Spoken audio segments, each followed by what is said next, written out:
மனசுக்குள்ளே தான் அமைதி இருக்குன்னு தெரிஞ்சுக்கிட்டோம். நம்மளுடைய உயிர் சக்தியே அமைதி சக்தியால் தான் உருவாக்கப்பட்டிருக்குன்றது நம்ம தெரிஞ்சுக்கிட்டோம்.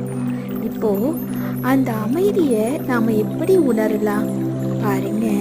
கணக்கு கூட நம்மளுக்கு வரலைன்னா என்ன பண்ணுவோம்? போட்டு போட்டு பார்த்தா கணக்கு வந்துடும். அது போல தான் இப்போது நம்ம இந்த மகா மந்திரத்தை நம்ம சொல்லி சொல்லி பார்க்க போகிறோம். நானே அமைதி, அமைதியே நான். என் மனம் முழுவதும் அமைதியால் நிறைந்திருக்கின்றது. என்னுடைய உயிராகிய ஆன்மா அமைதி சக்தியால் உருவாக்கப்பட்டிருக்கு.